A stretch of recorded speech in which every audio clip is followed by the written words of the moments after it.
Hi, my name is Dara Tillman. I run DFW Private Education, and today I'm here at the Key School with Director Kerri, Benson, and Cathy, Youngblood. And we're talking a little bit about dyslexia awareness, and we're going to ask some questions about ADHD and just try to be more informed as a community from this awesome Learning Differences School in Fort Worth. Great. Hi. Hi. So tell us a little bit about the Key School. Let's start there. Sure. So Key School has been around and part of Fort Worth, the Fort Worth community for over 50 years. Okay. And our founder, Mary Ann Key, started the school out of her own home in 1966. And it has, of course, emerged over time, started then into a summer program, and then from the summer program came the 9-month term. And so we still have both of those different programs that go on throughout our year. So our 9-month term starts in August and ends in May, and then in the month of June we have our summer program. Oh. So we are K through 12, and we serve students that have learning differences such as dyslexia, dysgraphia, ADHD, and some other auditory processing disorders that we serve here on campus. Okay, awesome, Yeah. awesome. So I know you guys have been really working on dyslexia awareness and things like that. And for me, myself, who are not really fully aware what that means, what dyslexia is, can you kind of explain a little bit about what that is and maybe what are some of the signs for it even? Great question.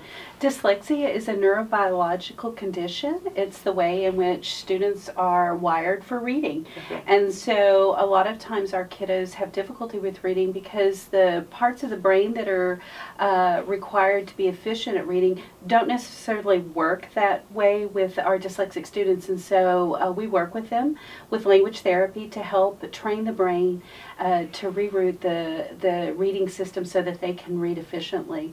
And most of our kids have difficulty with reading fluently, and they have difficulty with accurate reading and decoding. Sometimes spelling is an issue, written language can be involved, and so those are the hallmarks and the flags of dyslexia, and so that's what we work on here with our students. Okay, so it only affects the reading part of their learning. It doesn't affect the numbers part. That would be a completely different part of the brain that's involved in that, in a different condition. Dyslexia only involves reading. It has nothing to do with intelligence at all. It has to do only with the brain's ability to decode at the single word level. And so we work on that very diligently with them, and they are able to reroute those messages and reroute their brain and rewire their brain for reading. Okay. And so how early on can you detect it? Because I know some people say you can't detect autism until this age, or ADHD or ADD until this age. How early on can you detect it? Okay, well, that's a great question, and one of the big things that we look for is there a family history, because we know that it is hereditary. Okay. So it does run in families. So if there's someone in the family that has had difficulty with reading, then that would be a flag to us. If a lot of times in the very early ages there is difficulty with oral language, where maybe they say biscotti instead of spaghetti, they transpose sounds and things like that, and that plays into the part of reading that deals with sounds and associating those sounds with letters. And so very early on we can pick up on that and work to help them. Okay, so I know in some cases like we see now we have toddlers that may be in speech therapy, right? And so at what point do you say, okay, this is like beyond just speech therapy, this is something more than that? Because like you may be thinking what you were just saying about the pronunciation of spaghetti, they may still say it kind of strange at the age of 6. Is it something then that a parent should want to dig deeper and find out more about? Or is it something like, no, probably another year or two they'll grow out of it? Well, I think that a good rule of thumb for a parent is to be aware and to kind of track those conditions and those situations where they see them making those miscues or errors, and then work with them a lot on building their alphabet knowledge, their letter recognition, and sound knowledge. And if they just continue to have difficulty, even though those things are presented to them and they just don't seem to get it, the whole idea of reading, then that's when the parent would want to go into looking further into it. Okay. Yeah. So one of the things that I know that sometimes with certain conditions it may affect one gender more than the other. Do you see boys or girls a difference, like one may be more at risk than the other? No, it can affect both the same. The same, so there's no difference there. Okay. That is kind of a myth. It is a myth. Dyslexia, that it affects boys more than girls, but it's Oh, really, okay. it's I didn't really know that. equal. Okay, I didn't know that. And so what happens if there is a family history, but maybe mom and dad never even knew that? I see that a lot when I give admissions tours, and we'll talk about dyslexia and the signs, and I'll oftentimes have a mom or a dad say, well, that happened to me, that's how I learned, but yet they weren't identified in school. And so it is kind of a light comes on of, oh, well, that's why I struggled all the time, trying to read and understand the written word. Yeah. So do we know how they have been able to continue and progress on, even though they've had this struggle? And I mean, like, because I don't think you grow out of it, right? No. No. So I'm sure you don't grow out of it. So how is it that they're able to continue to get through school without having that help, like from someone here at the Key School? A lot of times our parents, remember that it has nothing to do with IQ, and some of our very smartest dyslexics are very intelligent entrepreneurs and very creative, and so a lot of times individuals that have dyslexia that's gone undetected have compensated because of their intelligence, and they're out of the box thinkers a lot of the time. Okay. And a lot of the times they're very right brain oriented, so they're very hands-on. And typically, like Kerri said, that sometimes when parents come to the realization that they probably have dyslexia also, but they just never knew it, a lot of times they choose occupations that are very hands-on and not very detailed in text. They choose to go into a job opportunity that has less text involved in it. Got it. And that's one of the things we celebrate here at Key School, is that we celebrate those learning differences. In dyslexia, we celebrate because our dyslexic students do think differently. They're your visionaries. And for some parents, that's the first time they've felt like they could celebrate. Okay. And so when the student leaves here and they graduated and they progress on to a college of their choice somewhere, how have they then, feel like they have learned on how to navigate through their dyslexia and, be successful in the next step of education? And that's one of our big goals here too, is that we can help our students become advocates for themselves as they leave Key School. That they know, whether it's at a college, a four-year university, or whether it is at they started a junior college, or whether it's in the workforce, that they can advocate for themselves and advocate for their learning differences. So if they walk on a college campus, they know that they need to go and speak to someone on the campus that can help them with their learning differences, but also, and that they get the accommodations they need even at the college level, but also that they feel empowered to go and talk to each of their professors individually, to say, I'm dyslexic, I'm going to need to tape your lectures, I'm going to need extra time to take a test, and that they actually receive those accommodations. So it's really empowering them. Okay, good. So for the parent who's looking and saying, I don't know how we're going to go through this, and is there hope beyond? There's definitely hope beyond it. Yes. That's important to know. Yes. So one of the things that I know growing up, I think I felt like I started to hear a lot more growing up was parents turning to certain medications to help their child with learning. Is that something that even plays a role in dyslexia? Like, is there medications, or is there something that should be avoided at all costs? Or well, we're not physicians, Yeah. so that's really not something that we can tackle. Our methods here, and I'll let Cathy talk about it. Our academic language therapy, it has nothing to do with medication. So some of the time what you have with dyslexia is what we call comorbid disorders, which ADHD or ADD might be involved also. A lot of times that's what we see, but we don't advocate that at all. We work with a student precisely where they're at, and we remediate their reading, and dyslexia is a reading problem, and a writing problem and a writing difficulty, so that's how we address it with academic remediation. And then, of course, parents choose their own route as how they're going to tackle the other things. Right. Right. And Right. so we, at Key School, the academic language therapy that our students receive, they receive it every day. Okay. So it's not something that the students would have to go after school to get their therapy or before school. It is incorporated into their school day Okay. and part of their day. So there's no need for the student to leave school and then have to go to a private academic language therapist afterwards and pay an additional cost. It's part of their school day here. Okay. And that's the full span from K through 12? Okay. Mm-hmm. Now, I know you touched on ADD and ADHD a little bit. Can you explain the difference between the two? Because I think most of us think they might be the Right. same. Well, ADHD is attention hyperactivity disorder, which means that a student has the difficulty in being able to intrinsically monitor their ability to focus. And so sometimes that is exhibited by they act out and they are looking, sometimes you might see them as being overactive. And then ADD is typically a situation where they are less active and they have difficulty in maintaining focus, and they would be your student that would take a mind trip or daydream a lot of the time. And so a lot of times students that have those difficulties, learning is difficult for them because their brain is just unable to intrinsically set itself to focus, and so they might be picking up bits and pieces of information. But we work at such a good level of working with their individual differences that we can work around that and help them to build independence and be able to regulate it as well as possible in the setting that we have here. Okay.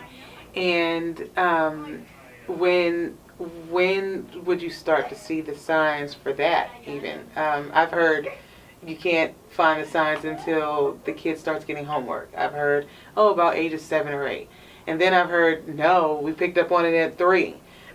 So, but I know sometimes a pediatrician will say, I don't like to diagnose that until they're a little bit older. So how does a parent know when they should start looking in that? Well, that's a good question, and as Kerri mentioned, we're not in the medical field, Right, and right. we don't make the diagnosis. We work with students whose diagnosis has already been made, and we work with them just as if we worked with them if they were right-handed or left-handed, if they had blue eyes or brown eyes. It's just one of their characteristics that we work along with, and parents typically will see. Our experience is that parents typically will see indicators in their children at early ages when they're unable to sit still and focus on different tasks, and it usually becomes a problem when they get into a structured setting like school, because they're expected to sit for longer periods of time and to maintain a focus that they're just not able to do. So typically they'll start seeing those behaviors probably in the preschool ages, and then kindergarten, first grade, and that's when they start hearing from teachers that he just won't sit still, I can't get him to pay attention, those Okay. kinds of things. So it is Yeah. possible at a young age. And I encourage families, if those types of conversations start coming up with a teacher, even at the preschool level, to really organize that information and maybe start keeping a binder of, in my in the preschool class I have this conversation, and kind of keep those notes available from the teacher. And then also one of the things that we do help parents out here, and again, we're not physicians, but we will help the doctors if they need information hourly throughout the day for a particular student, to kind of get an idea of are they having issues more in the morning or in the afternoon or anything like that, and we track those behaviors for the physician then to take it from there. And so I encourage families to organize all of that data and all of that feedback, because then they can take it to a physician and share what's going on. Okay, and so speaking of families, I think one of the hard parts is for the family initially coming on to it and hearing it for the first time or even the second time, coming to that realization that, okay, my kid might be dealing with something that I've never dealt with before, I don't understand. How do you go about, helping them through that and, helping them through understanding what dyslexia is and that your child is not different, that they can still do everything that everyone else can do, whether it be ADD, ADHD, or anything like that. How do you go about having that conversation? Yeah, and I do a lot of the admissions tours here at Key School, and that really is the first part of the conversation is tell me your journey. And so the parents will share their child's educational journey of really how they have ended up sitting in my office. And to be honest, a lot of times it ends and somewhere in that there are tears because it's been a difficult journey. Right. It's been a difficult journey for some since preschool. For some, it's been a difficult journey since even before preschool. And so it's really just hearing every piece of it and really putting all of the pieces of the puzzle together and assuring the families that there is hope and that we do celebrate dyslexia. I also, the school, we educate our families on different learning differences. We provide literature for them. And that way they can start seeing that it's going to be okay. Okay. It's going to be okay. Yeah. And we're going to be there with them throughout the whole journey. And that's what we tell our families, even if they, when they graduate, they're still part of the Key family. And we're here for them and we'll help them navigate through that second step, which is what happens after you graduate from Key. Now, and also elaborating a little bit more on the family, what are some of the things that you feel like parents could do at home to help work with the school a little bit more? Sometimes you get a parent that works a lot, or they're just not as hands-on, or they may not take it as serious. I don't know. But what are some of the things that you feel that parents can do to kind of help a little bit more to make sure that everyone is reaching the same goal together for the student? Well, I've yet to meet a family in my almost 6 years here in giving admissions tours that hasn't given their all. It's their baby and they love them and they have done everything they can possibly do for their child. And I just applaud that. I mean, it is a difficult journey, and I think one of the things that any family can do is to keep that line of communication open with the school and with the teachers, and to continue to advocate for their child and never feel like they shouldn't. But that you need to continue to advocate. You may have more you want to add. Those are exactly the things that I was thinking too, is communication is key. And a lot of times these kiddos, when they work so hard during the day, when they come home, they're exhausted mentally, physically, they're exhausted. And so making that home environment as comforting as possible, where the parents don't feel the need to have to work with their child for 2 or 3 hours more to get finished work that they haven't completed during the day. We help to alleviate that, and that is a big weight off of their shoulders so that they can enjoy their child and enjoy their strengths and enjoy what they're good at. And that's what I always work with in talking to parents, is look at the things that they're strong at, because most of the time those things won't be academic. Those things will be artistic, dance, music, athletics, art, things along those lines. And pursue those avenues, because those are the things that are going to build that child up, because reading is just a small component. It's a very important component, but it's just the small component of a child's overall persona, and so working on those strengths is really important. And that's what, and Cathy's so right, that's exactly what I tell parents. If your child's doing 2, 3, 4 hours of homework every night, then they're overloaded and they're having to work all day long and then go home and do 3 and 4 hours of homework, which typically means a very frustrating home environment in the evenings, Monday through Thursday at least, and probably Sunday night.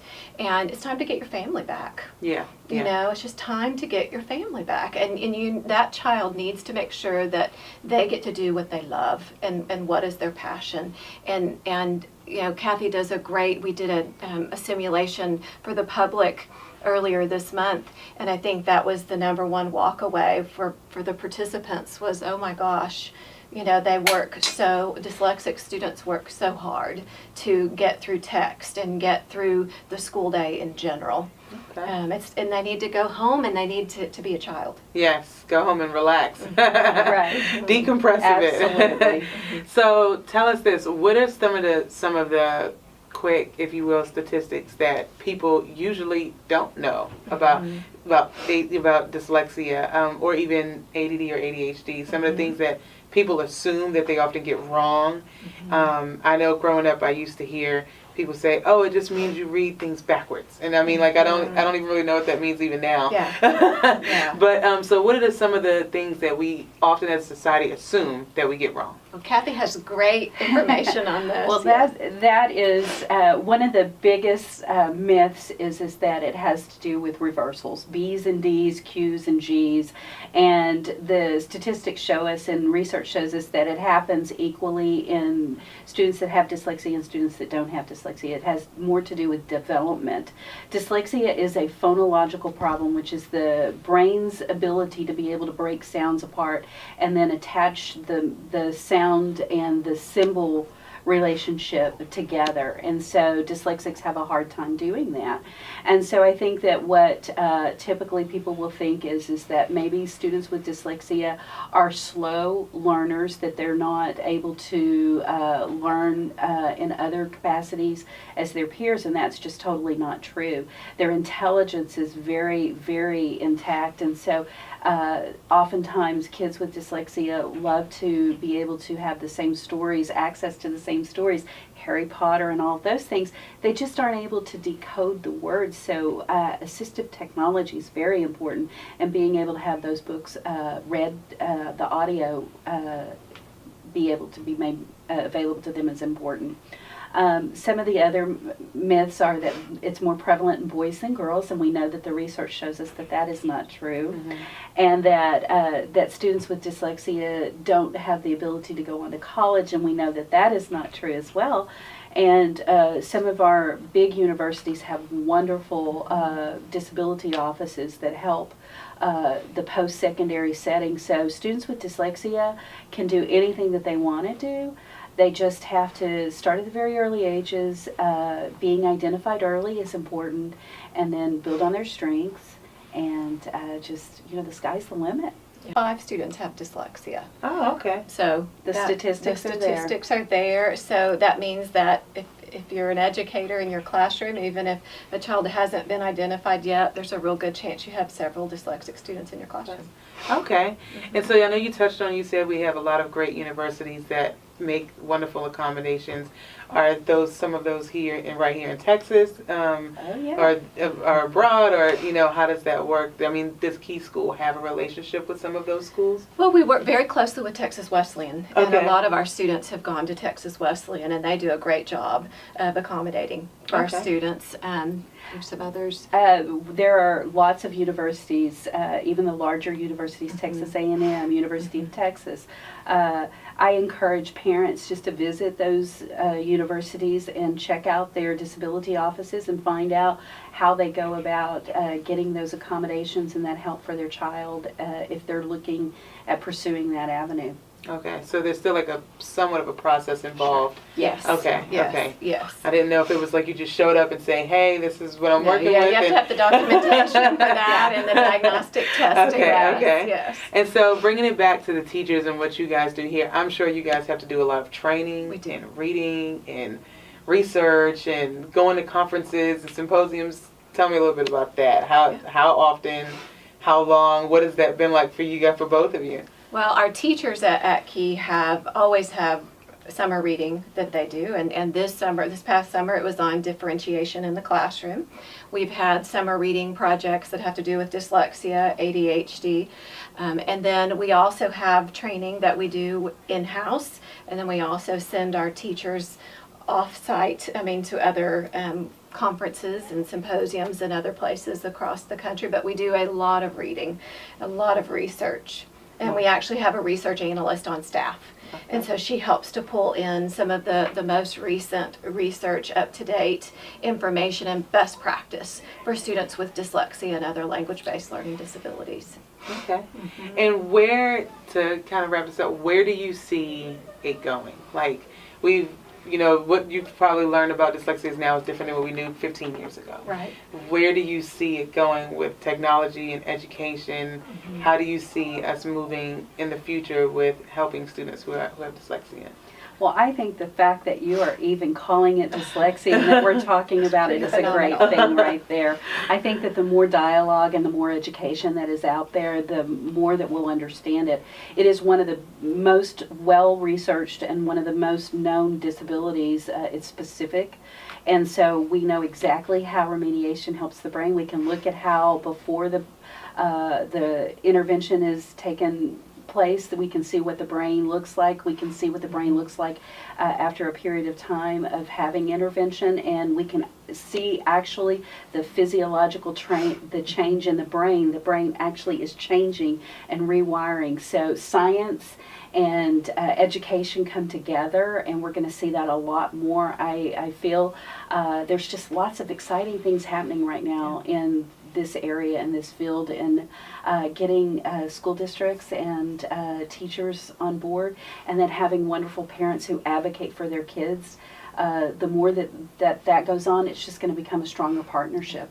And I would highly recommend for any parent that has a child that has been identified as being dyslexic to read the Dyslexia Empowerment Plan. The author is Ben Foss, F-O-S-S, and Ben himself is dyslexic. So he talks, and you'll see brain images, MRI images of the dyslexic brain versus the non-dyslexic brain. And he really does walk families through what his journey was like in education, and then out, post-secondary, how he's, has made it and is an author, a published author. That's awesome. Yeah.